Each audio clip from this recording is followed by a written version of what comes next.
Welcome to the Mockingcast, the podcast of Mockingbird Ministries. I'm David Zoll, your host, and in just a few moments, I'll be joined by my co-hosts, Sarah Condon and RJ Heyman. We come to you every week to explore a few of the places where we currently see grace, and its absence, playing out in unexpected and compelling ways. Glad to have you with us. Praise the Lord. Praise the Lord.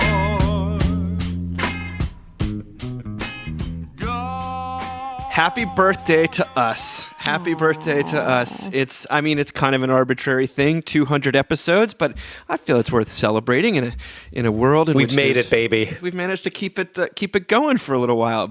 Since 2016, off and on, a few breaks in there, but thank you if you've been listening this entire time. God bless you, but also those people don't exist. They gave up a long time ago. They gave up a long time ago.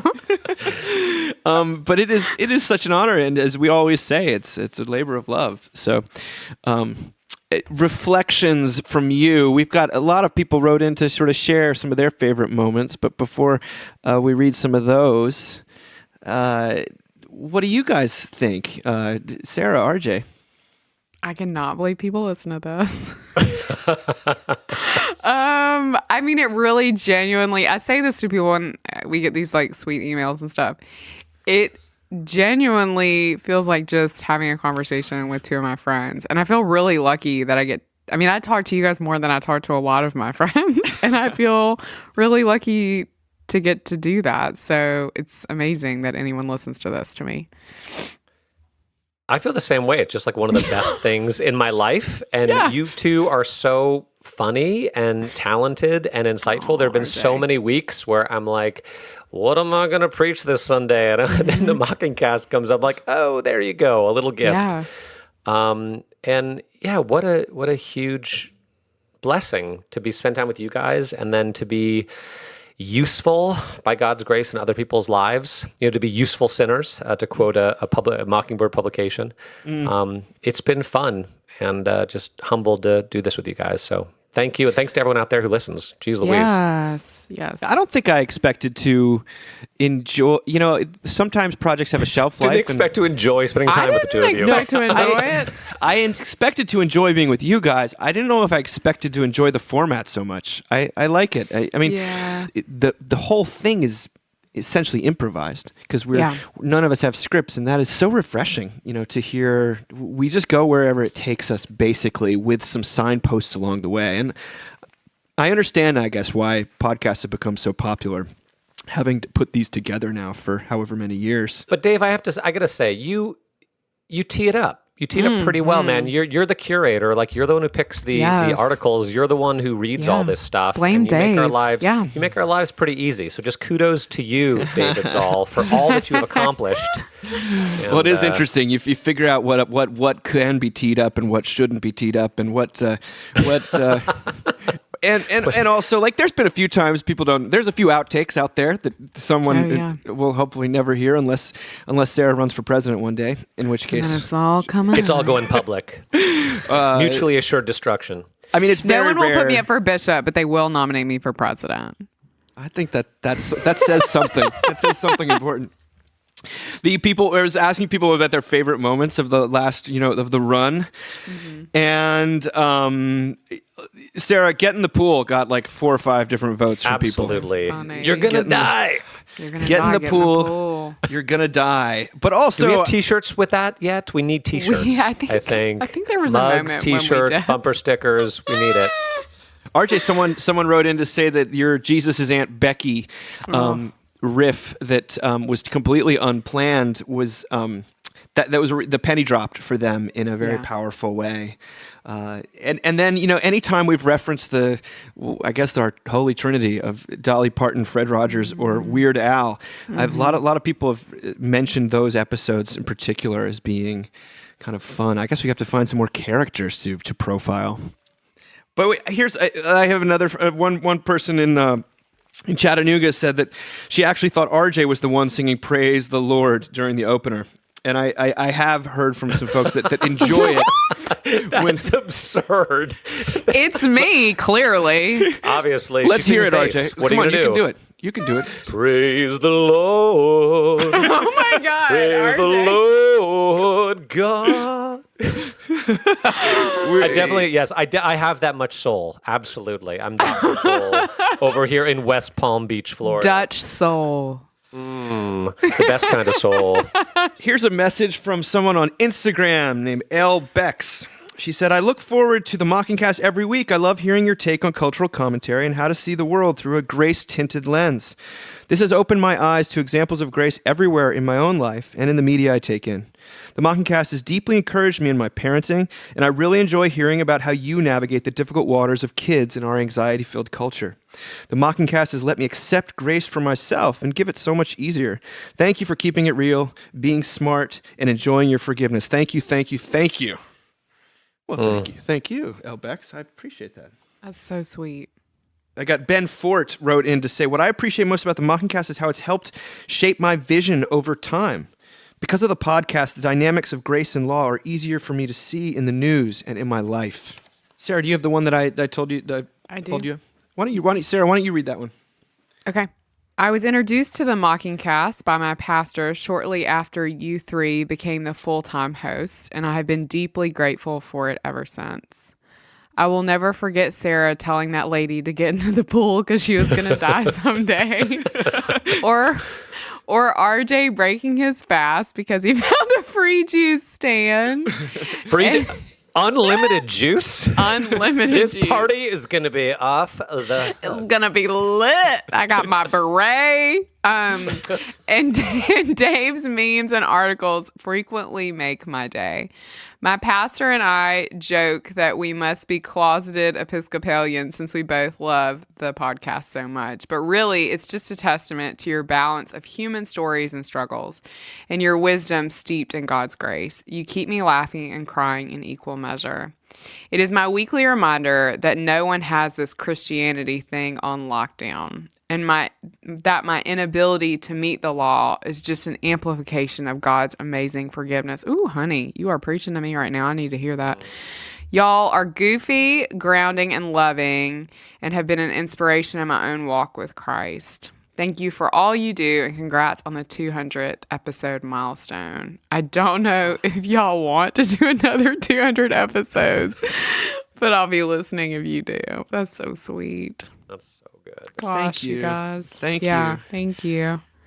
Rutger? That's from Kelsey. Yeah, one from Tom, which is... fits with our current moment. In a world where hard left and hard right are constantly screaming at me from every direction, the Mockingcast is my rest and respite, where grace and peace carry the day. Without ever being overly political, the laughs, banter, and intelligent discussion by Dave, Sarah, and RJ take me to a place of Sabbath each and every time I listen. I'm always brought back to the cross, forgiveness, and yes, grace. I'm constantly recommending the Mockingcast to friends and acquaintances. Couldn't we all use more grace in our lives? That's great. Aw. And then there's one more too. And this just reminds me how much of, I don't know, how much of what I say is just stuff I've heard from other people. I'm just a mockingbird, and someone was talking about something I'd said when they were in a moment of transition in their life, and they were trying to make a decision and filled with anxiety. And I said something about, God will be with you no matter what you decide, right? No matter what you decide, no matter where you go, God will be with you.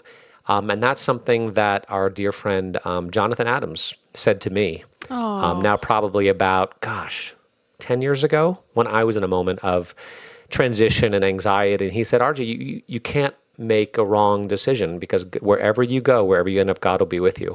And so that was me just passing along that word of comfort I needed in my life that connected with someone who needed it in theirs. So Shout out to Joe Nathan. That's right. I'm grateful for Mockingbird Nation, all those people out there. Oh, that's great. I had God. someone, another person wrote in on Facebook to say how much he loves the podcast. He looks forward to it every time. I love the vulnerability and the emphasis on grace. This is Jeremy speaking. I found out about Mockingbird Googling Robert Farr Capon quotes. Oh I have my almost gosh. every book he's ever written, and I have read almost all of them. From Mockingbird, then I learned about the podcast. During COVID, I've gone back and listened to most of the ones I missed. Please keep up the great work, the finding of grace in different articles and sharing it with us. This podcast has been a life breath for those of us recovering from the guilt and the law of what are you doing with your quarantine? And to which I answer, I am listening to the Mockingcast, damn it. Grace and peace to you and Sarah and RJ. And they kept coming in. So it's really fun just to hear, this is not to say any of the random emails we get from people. So do be in touch with us. We love hearing from you. And unless it's criticism, in which case... That's right. In which case, keep it to yourself. Yeah. Oh, don't ask for that. That's right. Someone also mentioned anytime there's a Jesus showing up with a handful of Lexapro moment, they love that. I heard a shout out for the Bondage of the Will mini cast, which was a little experiment a few summers ago. Yeah. Someone talked about the listening for confession story that I told a couple weeks ago.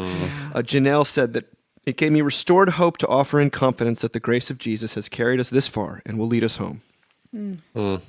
Wow. Golly gee, it's hard to follow that up. Wow.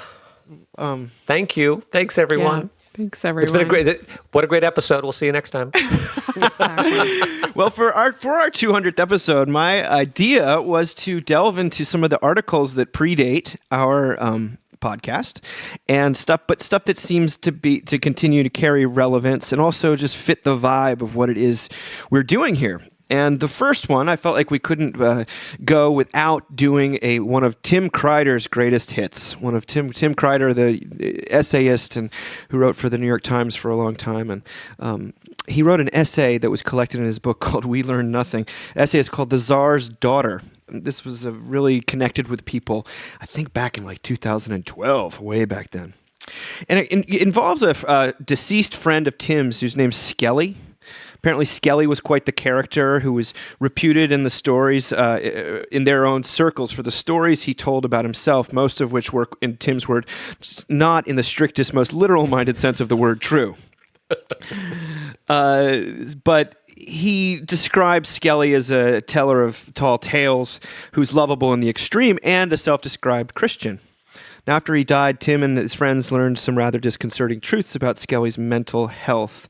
And reflecting on what made their unconventional friend tick, Tim wrote this essay, which introduced an inspired term that I've gotten a lot of mileage out of, as has Mockingbird, that they used to describe Skelly's behavior and also the judgments we face in our daily lives. Here's Tim. He says, knowing things about someone is not the same thing as knowing them. As far as I know, none of Skelly's friends cared about the facts of his life that embarrassed him so deeply. If anything, we were just sorry that he'd ever felt the need to tell us these ridiculous stories. It implied that, on some level, he felt badly about himself, as if he didn't believe we'd like him for who he really was.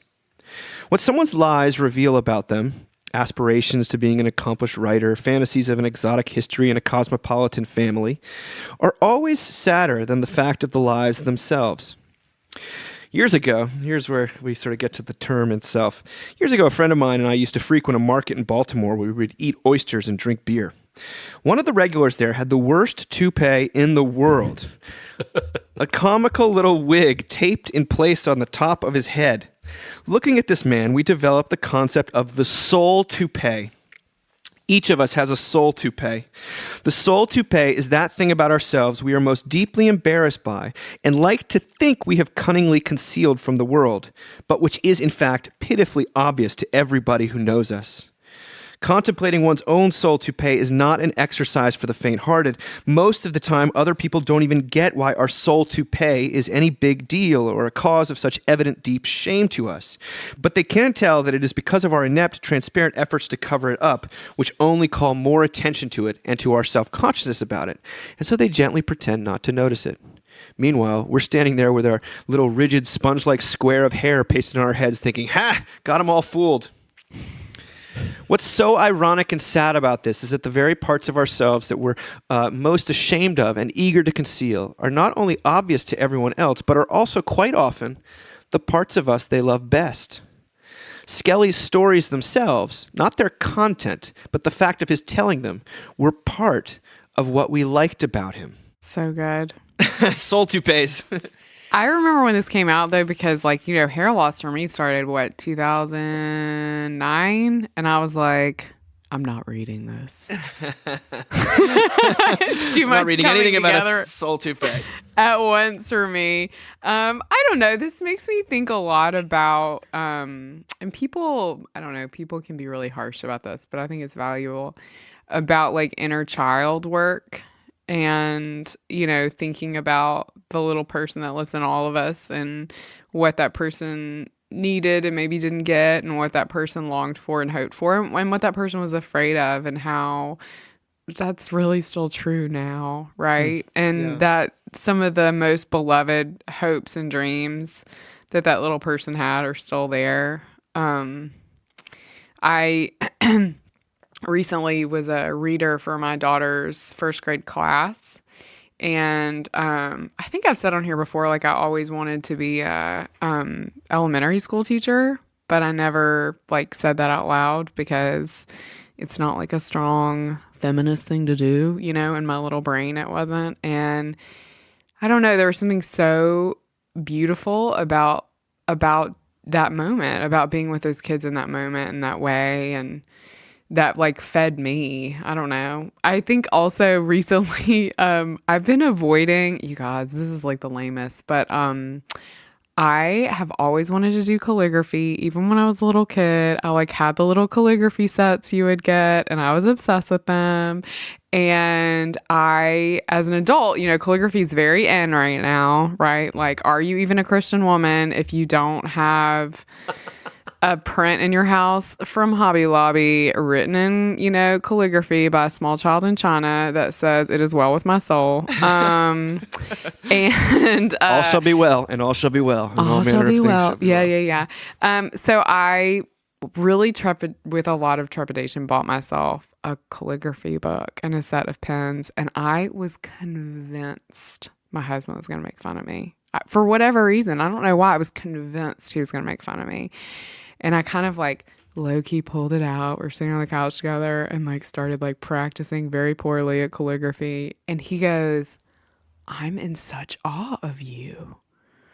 And it was like such a beautiful, it was like this thing about myself that is sort of gentle and creative, which is never how I want to be perceived. And that he loved it so much in that moment was just, I don't know. I really, these parts of ourselves that we hide, and the fact that we think we're hiding them is so funny. And that God sees it all and loves us for it. That's a great story. I have a really dear friend who's a calligrapher of the sort of highest order, and watching she's her, like very good. Yes. Yeah. watching her, I get so in awe of, and every time you actually see the person do it, when you, it's truly an art. And anyway, this is neither here nor there, but I think it's a very impressive skill. Well, RJ, what you've got your whole face is covered in a soul toupee. So I'm just one big soul toupee. Exactly. Which aspect of it are we going to talk about right now? I don't know. It's terrifying. It is. It's terrifying. It's like, gosh, does everyone really see me? Do they see how much I want to be liked, and how much encouragement I need, and how insecure I am, and all that sort of stuff? What is you can't not read this article and wonder to yourself, what's my soul toupee? Yeah. Is it as bad as I think it is, or is it worse? Which one is it? Right. But it reminds me, I think I've told this story before, that, early on in our married life and relationship, I think my wife and I, we'd go to church and we liked church and stuff, but we also just thought to ourselves, gosh, Christians are so weird. They're weird. And then the older we got, we're like, no.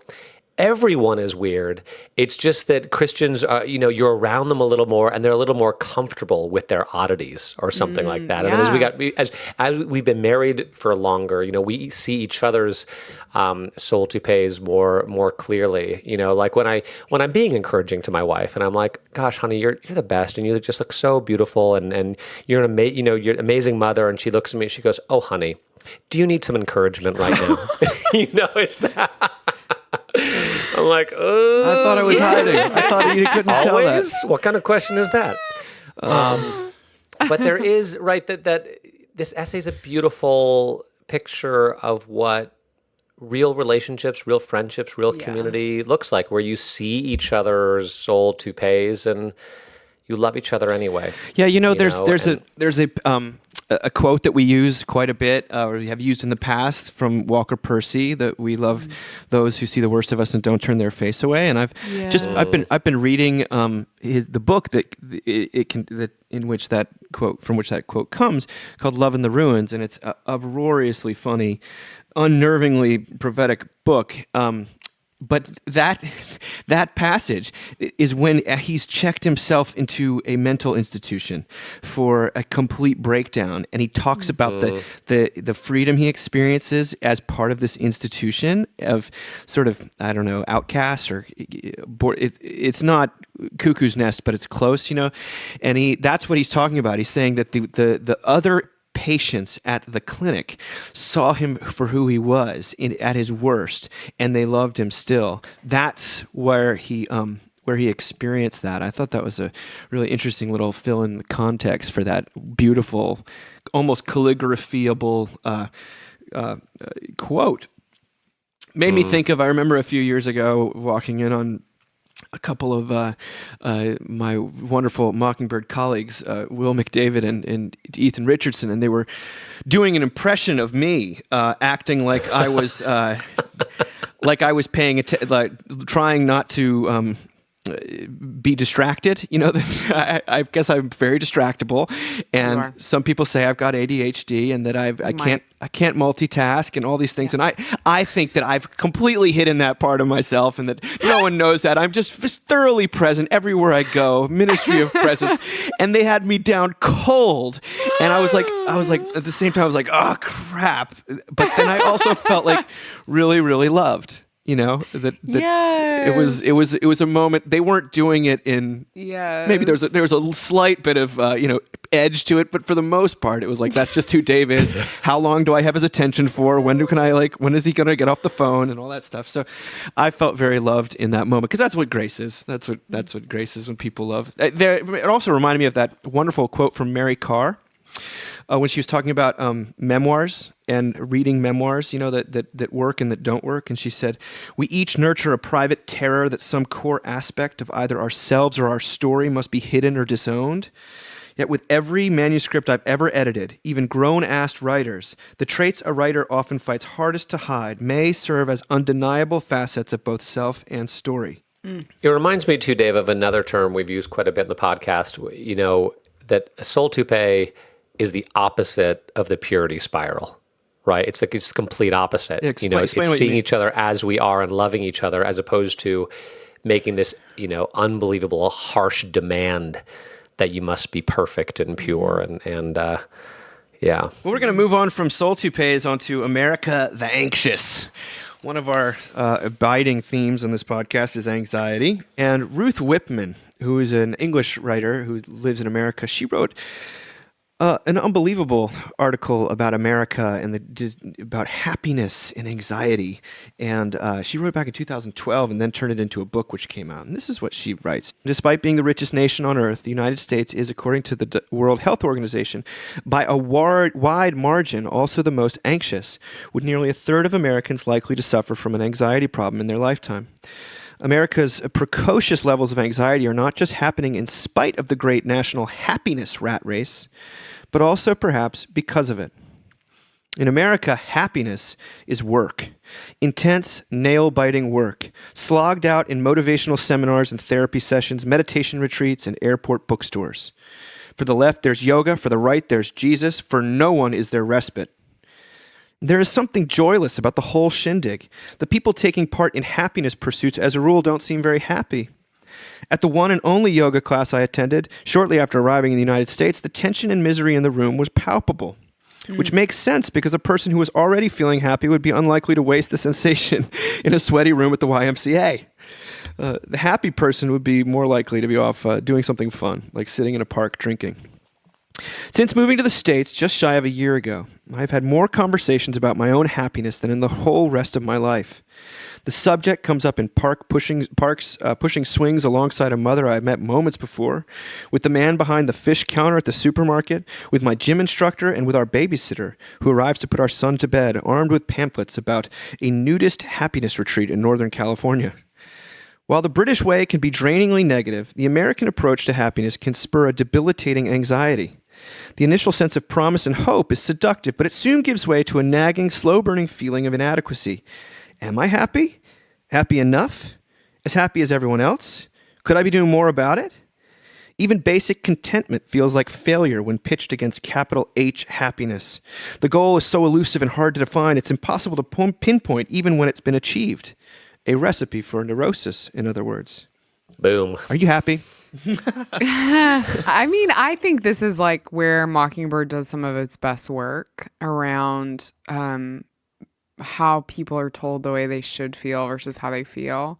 I'm also like I don't really, it's interesting for me when other people try to define happiness, because even her definition of happiness, like I was looking at our children last night at the dinner table, and they were so funny and like it and insightful, and they're at this age where they're telling us everything that happened at school, and we both just like sit there and we look at each other, you know, with knowing glances, and then we look at them, and like that feels so so beautiful it almost hurts, and it makes me so happy. But you know, I don't know, it's also so fleeting. Mm-hmm. And I think a big gift I've gotten out of this ministry and out of the podcast, frankly, has been that like, that's okay, you know, that all of our days can encompass, you know, some of the hardest things and some of the best things, and, you know, that we're never alone in that with God. I don't know. What do you think, RJ? Well, first of all, it reminds me of that Instagram you sent us yesterday, you know, the do what you love, you know, do what you love, and you'll never work a day in your life, except never work a day in your life is crossed out. And what it reads instead is do what you love, and you'll work super hard all the time with no separation or any boundaries, and also take everything extremely personally. I know. And I was like, Well, and I have to tell you, I saw a woman right I laughed underneath out loud. that. It's so good. She was like, wait until you're retired and then you do all this for free. And I was like, honey, no, no, baby, that is not what we say.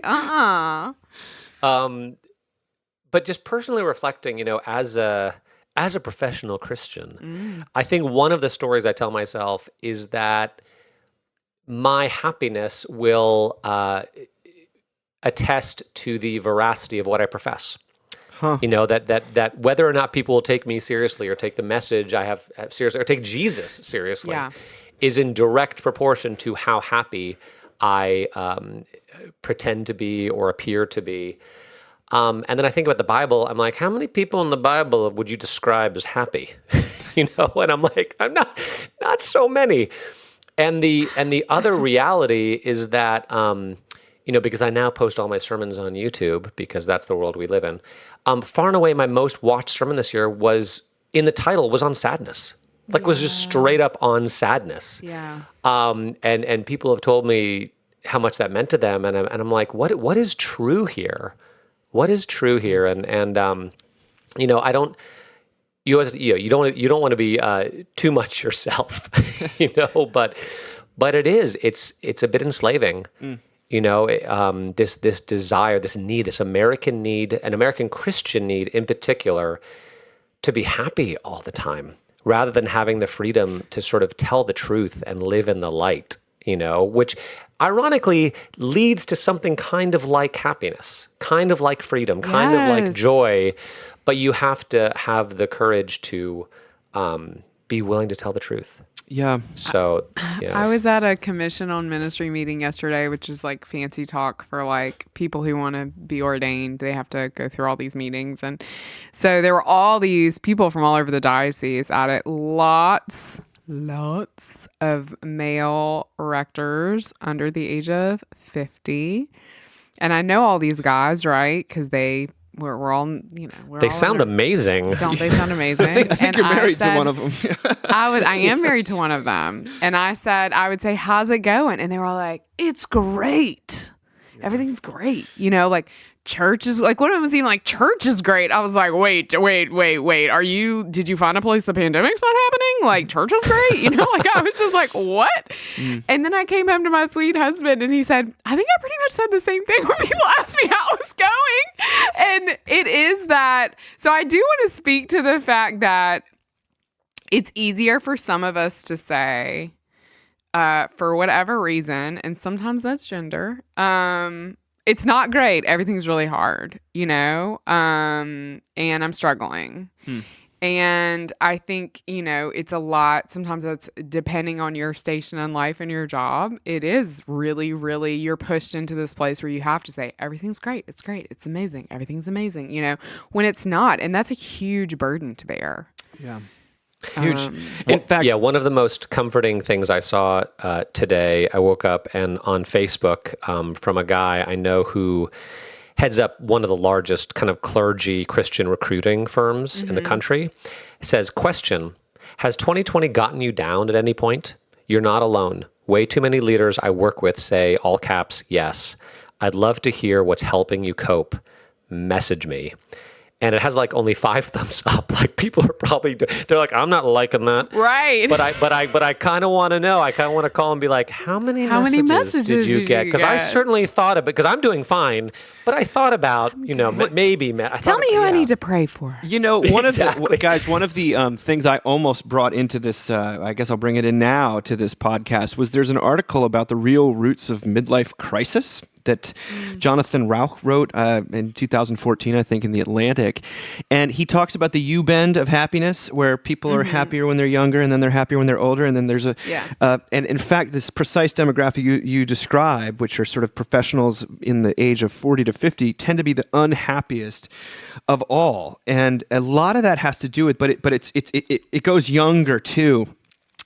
And because we see this, I think I see it a lot of times in 20-somethings, in fact, that there's what's called an expectation hangover. I love this term, expectation hangover, in that you're told that your college years will be the best years of your life, or your 20s will be the best years of your life, and that you'll get better and better, and things are going to open up for you. And then, of course, either the meritocracy doesn't really work, or there's a pandemic, or there's a recession. Or you get what you wanted, and it wasn't all that Or good. you get what you wanted, and if you have, in fact, having a little success, those are actually the most. They interview all these people because they say it holds across the whole world, and they say that the people that were in poverty were actually happier than the ones who had gotten out of poverty, because they wanted to keep going. And they had sort of gotten a narrative of themselves as getting better and better and better. Now, I find it's very true for people in their 40s, but men, women, I don't know. If I just know that in my own context, I see a lot of looking around and comparing. And is this all there is? Maybe I've got the kids, I've got the marriage, I've got the house, but I've still got this inner sense, because I don't really think of myself as a very happy person. I think like I have happy moments, but I've just dealt with depression for so long in my life that I feel like happiness is the exception, not the rule. And again, RJ, I completely identify with this idea that you're selling a product, that I'm not only a member, I'm also the president. This works. Yeah, it really works. Jesus works. But that sense of the higher the expectations we have for how happy we're going to be, the less happy we are. And that is like, that's universally true. And this sense in like you can Americans get so unhappy about their happiness or about their happiness pursuits that it feels like a recipe for disaster. And I mean, what the guy says in the article is that you then, once you're at 40 and you say, is this all there is? And then all of a sudden you get to 50 and you think, I guess I'm pretty grateful for what I have. And then it kind of gets better and better and better. I don't know if that's true. I'm only 41. I don't know if people feel more and more grateful, and you stop comparing yourself quite as much to other people around you. But I do know that the expectation plays a huge role in our anxiety and in our happiness. I mean, Dave, speaking as the one here who's closest to 50, and it's, how old am I again? I think it's 4 years. God, it's 4 years off. That's so crazy to me. I still kind of think of myself in my mind as kind of being 35. Yeah. You know, and I'm almost 50, and it has in the past few, I'm going to be 50. If you could see his skin, No, but I'm going to be 50. Dorian Gray over here. Yeah. What is it? I mean, there's a little bit of like, will I feel happy with what I've accomplished? Will I have done enough? Will I be in a stage in my life where I feel that, I've accomplished enough that what I should have by the time I was 50. It's kind of nuts. But you do, I mean, I think it's a time of life where you look around, and especially on Instagram, or we used to go to dinner parties, but now you just look at Instagram and you're like, there's no way they're as happy as they appear on Instagram. You know, that's the great comfort that we have. We deconstruct it as the ultimate goal that everyone is falling short of. And yet, as you say, I don't want to say, when I say that I'm not a very happy person, it doesn't mean I'm miserable. It just means that I don't even, at this point, know what happiness really means. Or what it would feel like. Outside of moments of joy, I experience... It's a surprise when it happens. It's always like a blessed surprise. It's always a surprise. I don't think the happy person is thinking about whether or not they're happy, I guess you could say. No, I think that's totally true. Yeah. Or the guilt that comes with not being happy when you feel like you ought to be happy. Yeah. That's the other thing. It's like, I'm not happy and I feel really guilty about it. But I also know it does help me in terms of loving other people if they're acting in alienating ways. Or they're, especially in a time when everyone is so polarized, you just want to see I know that everyone basically just wants to be happy. And that the way they're acting, they're trying to be happy. And right. I am too in my own way. And maybe we disagree about the means, but there's something about but what that's really saying is everyone is actually pretty unhappy. Yes. And so that creates love and understanding. And there you go. # low anthropology, right? This is like the worst. Whenever anybody's like, I had a really happy childhood, I'm like, okay, we can't be friends. Well, that's it, Dave. You're out. Well, one of the things, it's true though. One of the things in therapy that you had to deal with is that I did have a pretty happy childhood, but that doesn't mean that the traumas that you do experience by nature of being a human are somehow less. There's a sense of like, they don't belong to me, or I have to minimize them or talk myself out of them. When in fact, some things can still be hurtful and have a traumatic effect on you, even if you overall had what was, no one dropped dead. It was. It's a way to minimize pain that I think. It's hard to grow up in the shadow of Simeon. It is. I feel that. I opened myself up for that one. Any final words on happy? I mean, I'm sure we've really solved this one. We've made everyone feel. Talk about this forever. I mean, we could, but I hope people can find rest in us sort of revisiting this topic, that no one's happy. And actually, weirdly, the happier we get, the closer we get to death. And there's something really beautiful about going home to Jesus in that. So. Yeah, and you would hope that this pandemic would be the moment when people might actually be able to admit, but they still can't. Mm-mm. Although there was one blessed saint in my church who I just love, and I asked her, she came over and she was like helping answer the phones, and I was like, how are you doing? She's like, meh. Not so great. I was like, wow. She's like, yeah, I've just decided I'm done lying. And she's so wonderful. That. I love it too. I was like, you're the best. Oh my gosh. Actually, another article that I sort of wanted to talk about today was one that Sarah wrote a long time ago about underestimating women and overconfident men. And you cite this stuff that's basically a bunch of men not feeling the ability, the permission to say that they're struggling because Brene Brown, and you talk all about this stuff, and it's exactly like what you're saying. Like, I don't, even if I am struggling, I don't feel in a room full of my peers that I can say that without there being there actually being even real repercussions.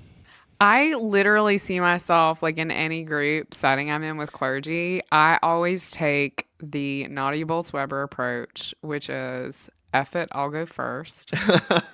and like whenever people are like, it's great, it's great, it's great. I'm like, guys, this is really sucking. Like, I think the more that we can be that presence in the room for each other, I mean, I think that, I don't know, I just think it's really important. But I know not everyone is capable of that. And I am, it was very interesting to have this conversation with my husband and have him say, well, I did that too. It's like, yeah, you probably did. Like, you're like holding this together, like, I don't know, it's just, and there's probably times when he feels things are great, like there's little victories that you can hold on to, but it's 100%. overall, but if you're talking to your colleagues, man, it's like everything is awesome. Like, did I tell you about the time I was with a bunch of clergy and I did that? There was a guy giving a presentation and he was just going on and on about how just great his life was and all the books he was reading and the amazing vacations he took. What did RJ say? All this sort of stuff.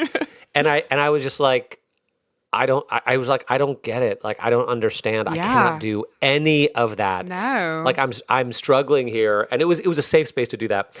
And he just looks at me as like, well, I'm really sorry to hear that, but you need to get your act together. You need to get organized. And I was like, okay. And then some people came to me afterwards and they're like, RJ, thank you for saying that. I was thinking the same thing.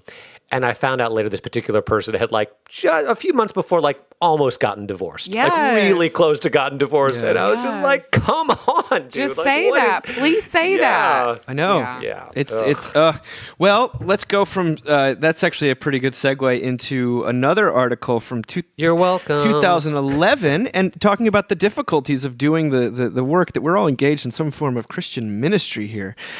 In 2011, Eric Weiner wrote an article called Americans Undecided About God. Now, this is one of the first big articles to use the word religious nuns, N-O-N-E-S. Yeah. And he said, for a nation of talkers and self-confessors, we are terrible when it comes to talking about God. The discourse has been co-opted by the true believers on one hand and angry atheists on the other.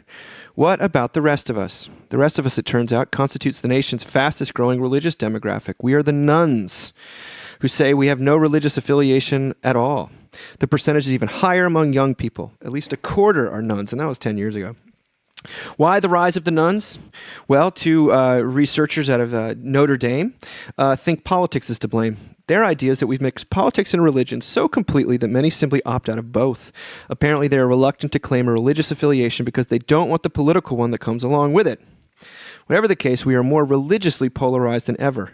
In my secular, urban, and urbane world, God is rarely spoken of, except in mocking, derisive tones. It is acceptable to cite the latest academic study on, say, happiness, or even better, whip out a brain scan, but God, he is for suckers and Republicans. Nuns don't get hung up on whether a religion is true or not, and instead subscribe to William James's maxim that truth is what works. If a certain spiritual practice makes us better people, more loving, less angry, then it is necessarily good and by extension true. We believe that G.K. Chesterton got it right when he said, "It is the test of a good religion whether you can joke about it." By that measure, there is very little good religion out there. Put bluntly, God is not a lot of fun. Really on the nose these days. Sorry. God is not a lot of fun these days. Many of us don't view religion so generously. All we see is an angry God. He's constantly judging and smiting, and so are his followers.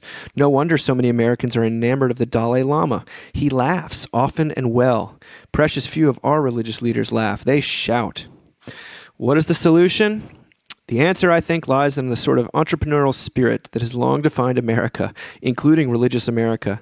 We need a Steve Jobs of religion, someone, or ones, who can invent not a new religion, but rather a new way of being religious.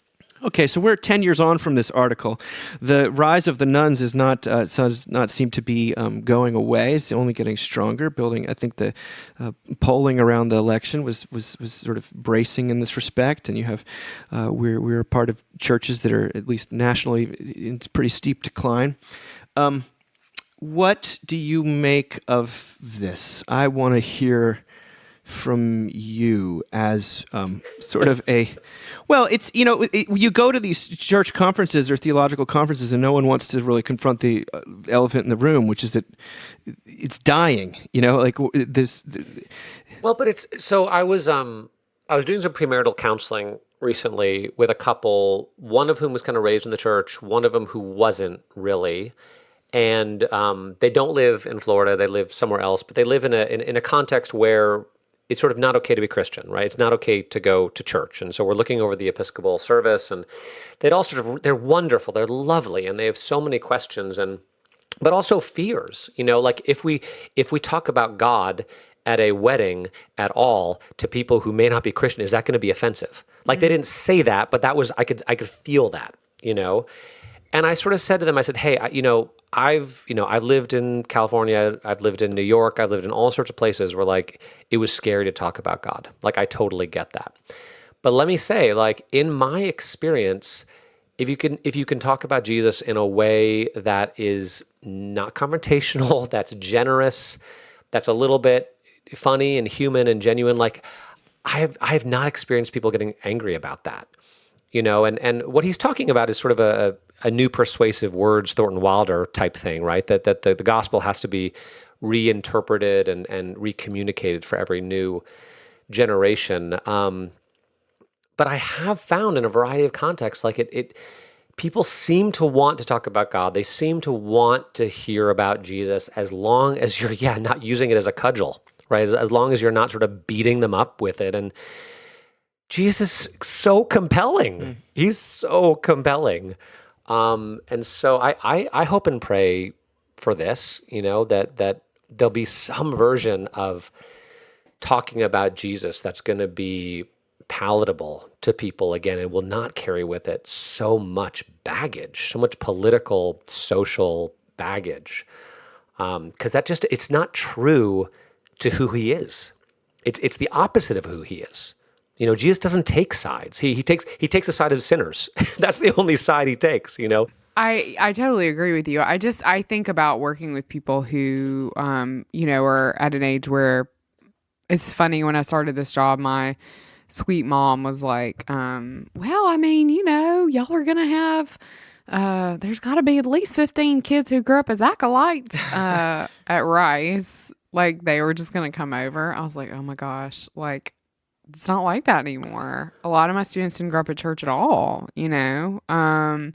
and if the Episcopal Church is any kind of track record, like they got confirmed and left anyway, so they haven't been in a church in a long time. And so, we're really welcoming them for the first time into this space. And RJ, I think everything you're saying is true. I think, offering this vision of Jesus that is frankly just more biblically correct, but a guy that takes forgiveness really seriously but doesn't seem to take himself too seriously.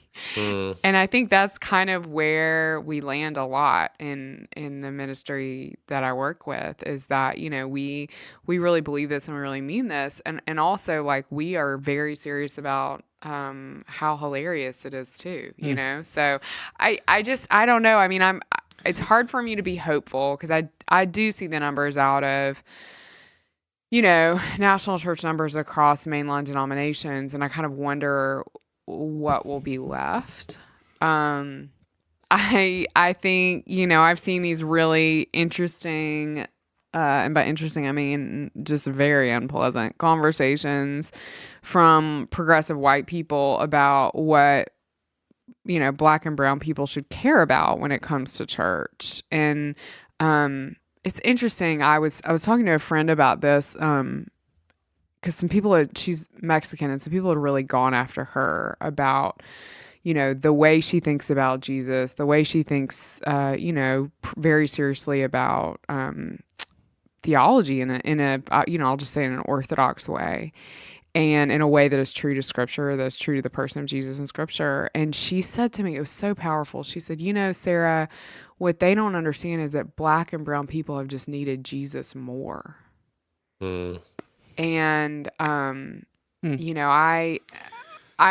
get that we can spend all kinds of time talking about what's wrong with the right, but like that's not my context. My context is, often in my wider denomination, the far left, and how, corrective we seem to long to want to be towards everyone. Well, it's always a cudgel, one way or another, right? Everyone is wanting to beat someone else down for not thinking the way that they think. Everybody down, yes. Yeah. But anger is an addiction, y'all, and we gotta go through the just so steps. delicious. You know what I mean? It feels good.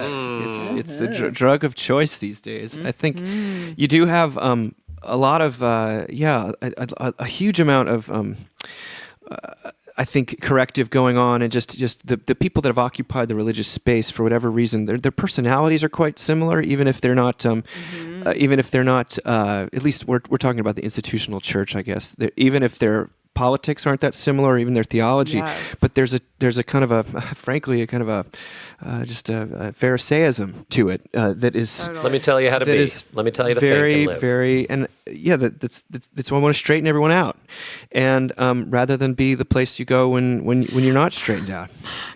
Sometimes I'm like, how is it that the far left of the church reminds me so much of like Southern Baptists from 1996? Like, I'm so confused. You know what I mean? Like, but there's a parallel It's there. all the law. Yeah. And there are all these people who are the nuns who don't want to participate in this. Like, A, I totally get it. And B, like, I'm so sad. Like, there's such relief in the gospel and forgiveness and grace and community, and I really long for them to know that part of the word, you know. Yes. So what would be, here's a question then for you both. You've been at this a while. What's your elevator pitch? Say you're in an elevator with a nun, and not only do they ask you what you do, but they're sort of like, well, why should I care? What would you say? I'd say Jesus Christ is the most compelling person who's ever lived. You know, and yeah. I mean, that sounds weird. You know, I could go into forgiveness and love but to me, you know, being curious about who Jesus is. Yeah. You know, if you actually read about him, if you actually talk about him, it's just crazy, man. Yeah. Yeah, I mean, I tend to tell people, and I work with college students, and community is so important to them, especially right now. So we talk about, I tell people about the community of the church, and, you know, that we want to know you and want to love you because God already knows you and loves you. And we just, you know, we want to reflect that back. I mean, I think that's kind of the space I inhabit right now. Mm-hmm. When I took my job, my students were like, I love this description. They were like, this is the chill church. And I like that. And also, right, like we also mean the gospel. We mean Christ's love for a broken world. And, you know, and is there a way that we can be both of those things? Yeah. And that those things can be the same thing, right? And that's, I think, what I mean when I say, like, you know, that Jesus takes forgiveness and mercy so seriously, but doesn't take himself. I mean, he just clearly just walked through the world without a damn, you know, and in so many ways. I mean, one of my default go-tos, I guess, would just simply, well, you know, it's the Walker Percy question. It's like, well, what else is there? And then to talk about the various competing, and that's what seculosity is. It's a way to sort of dress down or at least examine how other mock religions really operate and how they create other forms of anxiety, and some would say even worse forms of anxiety. But I don't think that's enough to say the opposite. I think to talk compellingly about my own need to be forgiven, to experience something other than something beyond what I simply deserve, and for the world to experience that. I find that to be a deeply hopeless scenario, to think about the world as being just ebb and flow, reaction, action, reaction, and that somehow the interruptive grace of God, whereby you get what you don't deserve.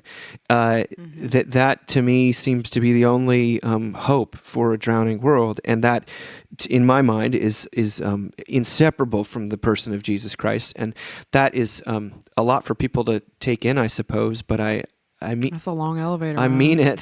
Well, it boils down to, like, either this is all there is, or it's not. And if this Right. is all there is, like that's a pretty sad thought, and there seems to me compelling reasons to believe that there might be something more than this. There might actually be a God who cares and who loves. And then when it comes to Christianity in particular, what I've often said is I'm a Christian because I'm not good enough to be anything else. Like I Ooh, I that's a good can't. line. Yeah. You I mean- particularly. Yeah. Sorry. Yeah, thank you. Exactly. I always think about this thing that happened when I was really small. There was a family in our neighborhood, and they had two girls who were around my age, and they had a little boy who was around my brother's age. And I've said before, my brother and I have a pretty wide age gap, so I knew them really well. And their brother, when he was less than 2 years old, the parents were at a neighbor's house, and the kids were running around, and he drowned in a pool, and it was horrible. And I remember it was especially horrible for my parents because there was just too many parallels, and they were not Christian. And the mom absolutely could not cope with the idea that the baby wasn't going anywhere. That was like, and the marriage did not last. She ended up finding her way into church, getting remarried, and actually having another child.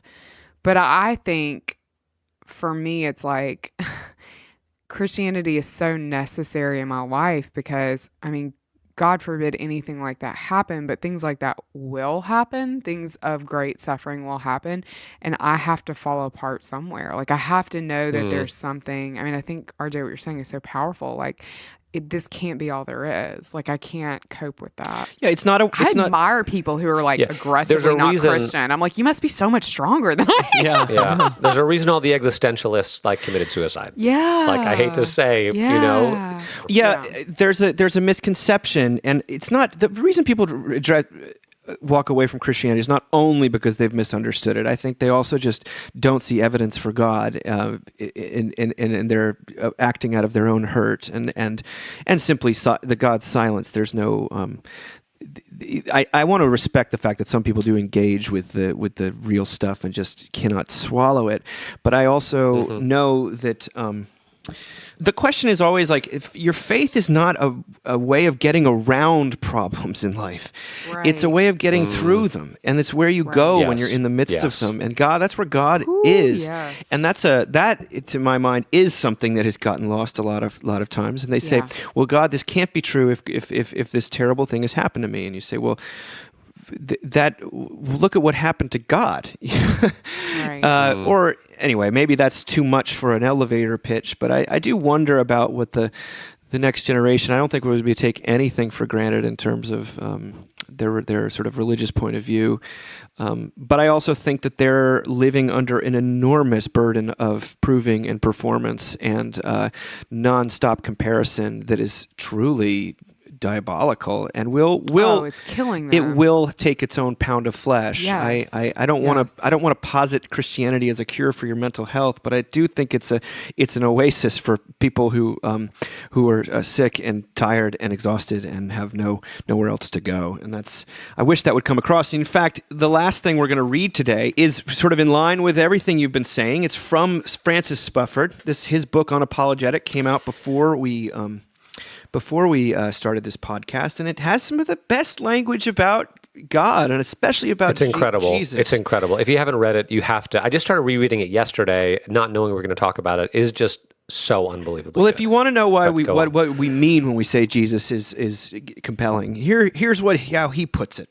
I'm going to read a little bit from the Yeshua chapter, and we can talk about it. Lost people arouse his particular tenderness in all their varieties. People whose bodies or minds don't work properly. People especially managed by the HPT-FTU, which is his word for sin.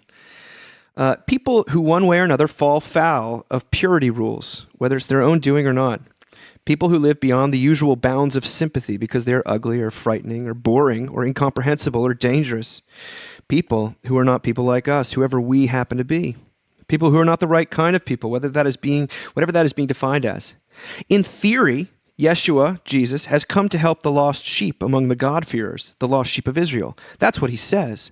But in practice, over and over again, he gives his whole attention to whoever he meets, including a multitude of foreigners and members of the occupying army. Yeshua's sense of people is not additive. More is not better. Each person in front of him is, for that moment, the one missing sheep. Yeshua, Jesus, isn't a relativist, though. Far from it. He doesn't think you should relax and do what you like, and it won't really matter what. He believes in good and evil, all right, to a drastic degree. He has a vivid, horrified sense of sin in all its elaborate, self-deceiving, semi-oblivious encrustedness. And he talks as if it overshadowed huge swaths of human activity, including human activities that humans tend to be proud of. Whenever anyone asks him about the law, he usually ups the ante. He amps the law up toward a perfectionist impossibility, in which anger is forbidden as well as murder, in which desire can be as much of a betrayal as adultery, in which internal states of being that apparently don't hurt or even affect anyone else weigh as heavily with God as external acts. He annoys people when he talks like this because the implication of his perfectionism is that everybody is guilty. And if everybody is guilty, nobody gets to congratulate themselves, and murderers and adulterers cannot be shunned. If what he says is right, then there are only people in whom the universal HPT-FTU has taken a particular turn, has been indulged in particular ways. They are not outcasts. They do not belong in a category of unclean persons that the clean rest of us can hold at arm's length. Yeshua insists that being unclean is not a temporary violation of the proper state of things. It is the normal human condition. He has a lot to say about self-righteousness, which he compares not very tactfully to a grave that looks neat and well cared for up top, but is heaving with corruption down below. Maggots, basically. And the point of this repulsive image is not just that the inside and outside of a self-righteous person don't match, that there's a hypocritical contradiction between the claim to virtue and the actual content of a human personality.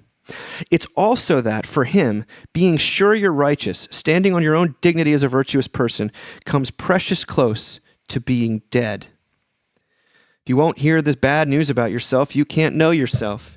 You condemn yourself to the maintenance of an exhausting illusion, a false front to yourself which keeps out doubt, and with it hope, change, nourishment, breath, life. If you won't hear the bad news, you can't begin to hear the good news about yourself either, and you'll do harm. You'll be pumped up with the false confidence of virtue, and you'll think it gives you a license, and a large share of all the cruelties in the world will follow. For evil done knowingly is rather rare compared to the evil done by people who are sure that they themselves are good, and that evil is hatefully concentrated in some other person. And yet he, Jesus, is never disgusted. He never says that anyone is too dirty to be touched, that anyone is too lost to be found.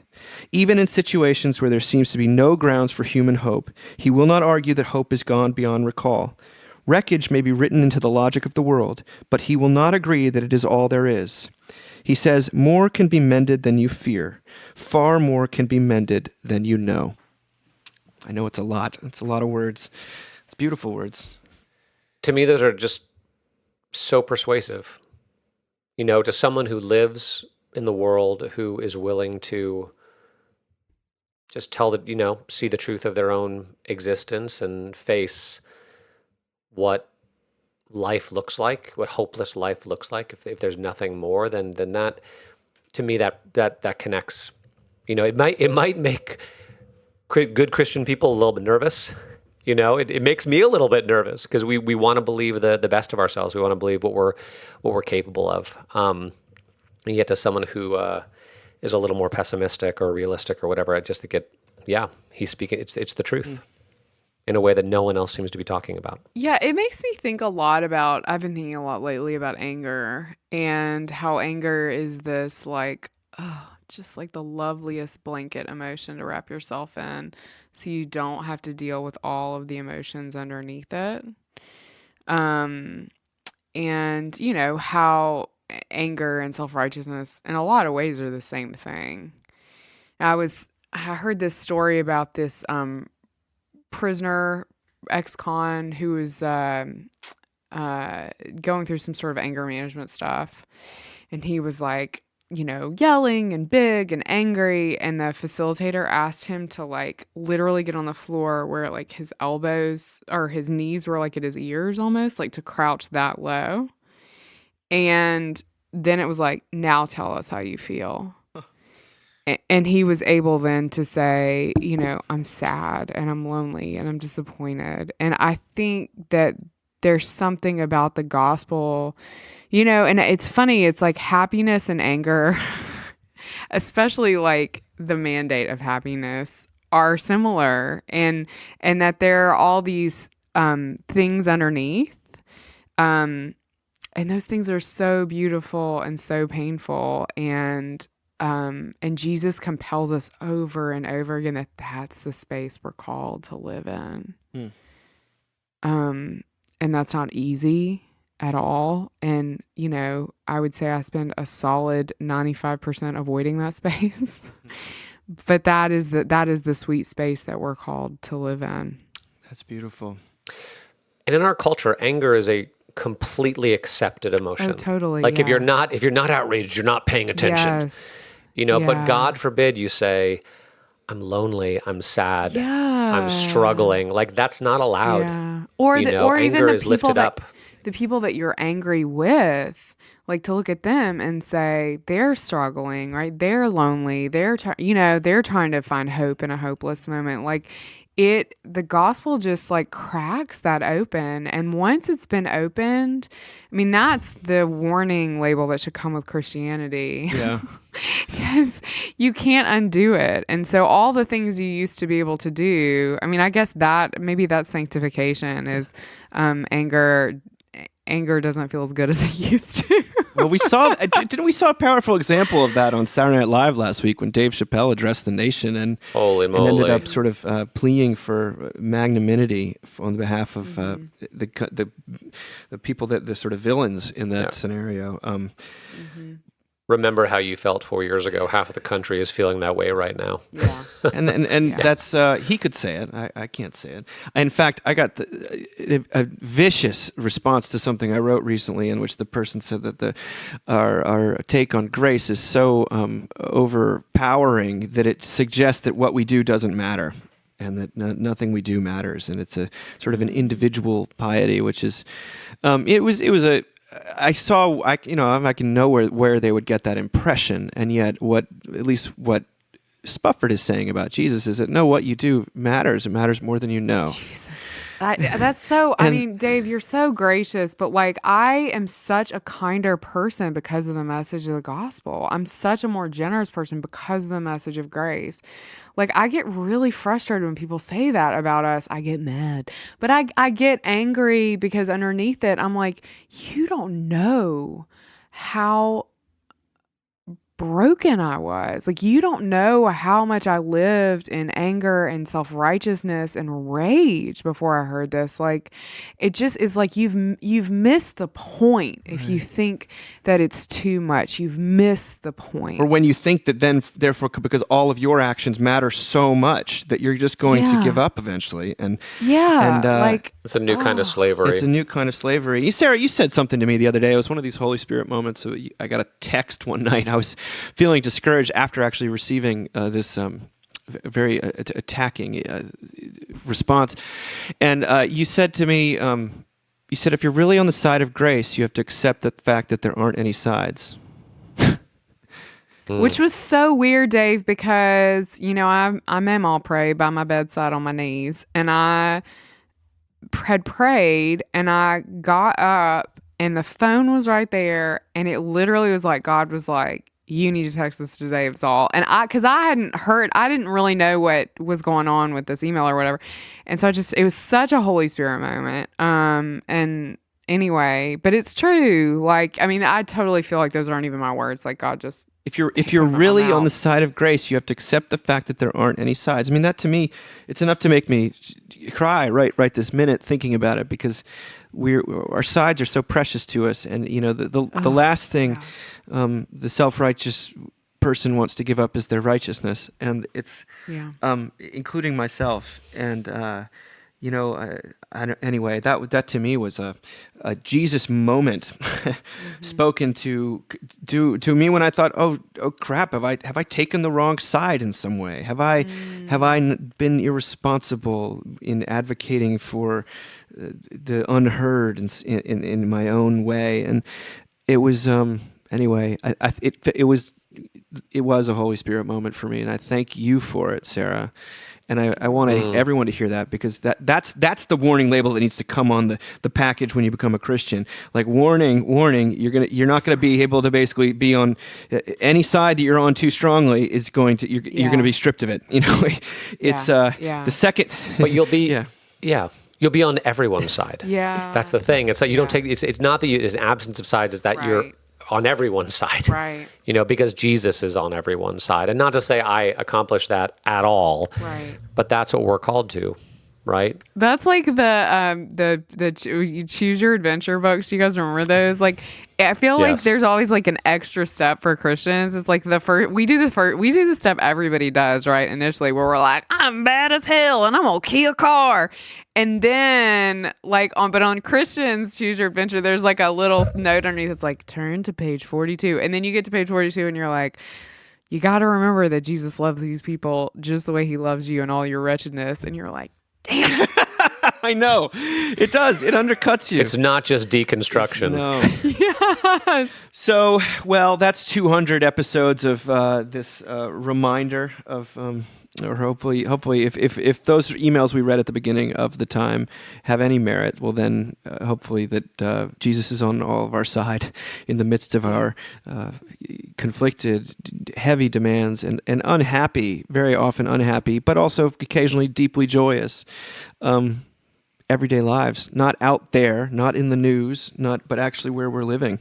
And I thank you, both of you, for being a part of it. And I also have to thank TJ Hester, who is the guy behind the boards. And he's an incredible cheerleader, but also he's the reason that these don't sound distractingly bad. And I just am grateful for his patience, and I'm grateful for everyone who listens, and for those who support the ministry of Mockingbird. This is we're so thankful, and we hope please pray for us as we continue in this, because next week or in a couple weeks, Ethan is recording the sports issue episode of the podcast, so that'll come out next, and then we'll come back for a couple of Advent Christmassy ones. But for the most part, RJ will sing. RJ, you give us one last Absolutely. sing? It's the most wonderful time. Oh my gosh. RJ, you're like... That's my Johnny Mathis impression. Oh, yeah. But also Tom, the British guy. Tom from the 70s. It's not unusual Tom Jones. Yes! to be alone. Love Tom Jones. Love Tom Jones. Welsh power. Okay. Well, to those... Not unusual to be loved by you Happy guys. Thanksgiving. Praise I'm God. thankful for you. You too. All right, Thankful bye, for you you guys. guys. Bye.